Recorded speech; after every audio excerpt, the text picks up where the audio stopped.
প্রতিটা সময় প্রতিটা মুহূর্ত তার অভাবটা আমরা ফিল করতেছি। কর্মী হিসাবে এই দেশের মানুষ ফিল করতেছে। কারণ এই যে দেশের অস্তিত্বের সাথে জিয়া পরিবার জড়িত।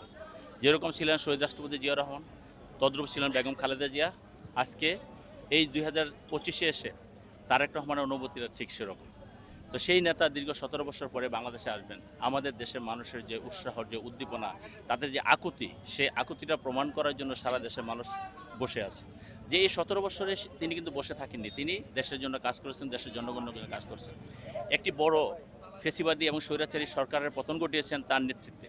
হয়তো সেটা আমাদের সময় লেগেছে, কিন্তু তারেক রহমানের নেতৃত্বে কিন্তু সেই পতনটা হয়েছে।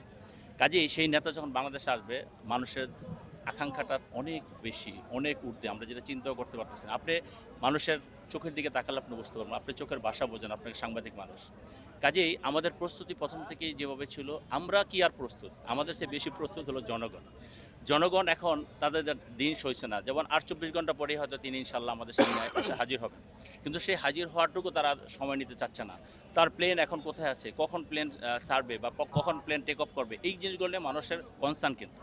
তো এখন আমরা এই ঢাকা 18 আসনের ভিতরে যেহেতু শাহজালাল আন্তর্জাতিক বিমানবন্দর, স্বাভাবিক কারণেই এখানে আমরা হোস্ট ইউনিট, সেই হিসাবে আমি এই এলাকার মনোনয়নপ্রাপ্ত প্রার্থী। তো সেই হিসাবে আমাদের নেতাকর্মীদের উৎসাহটা আরও বেশি। আমাদের সমস্ত প্রস্তুতি যেটা আনুষ্ঠানিকতা, যেটা সেই আনুষ্ঠানিকতা প্রস্তুতি শেষ পর্যায়ে কাজ।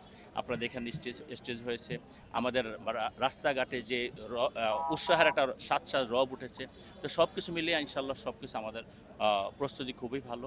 কিন্তু আমি একটা জিনিস দেখে কালকে বলতে পারবো যে প্রস্তুতির সার্থকতাটা কতটুকু। আমরা মেন রোড থেকে আমাদের যে 1 নম্বর সেক্টরের যে মসজিদটা আছে, 8 নম্বর গেট, যেটা কার্গো গেট, সেই গেটের মাথায় যে 1 নম্বর সেক্টরের মসজিদটা আছে, ওইখান থেকে আমাদের নেতাকর্মীরা থাকবে। কারণ ভিতরে এটা সিকিউরিটির ব্যাপার আছে, যার কারণে ওইখান থেকে থাকবে। ওখানে আসার পরে আমরা তাকে হয়তো সেভাবে আমাদের সাথে করে নিয়ে আসবো ইনশাআল্লাহ। এটা হলো আমাদের প্ল্যান। এবং আমি বিশ্বাস করি যে আমরা সংখ্যা না, আমরা কালকে প্রমাণ করব, সারা দেশের মানুষ প্রমাণ করব। এই যে গত 17 বছর তারেক রহমানকে দেখতে পারিনি, একদিনে দেখে মন ভরবে না, কিন্তু তারপরে এক চোখ দেখার জন্য সবাই আসবে।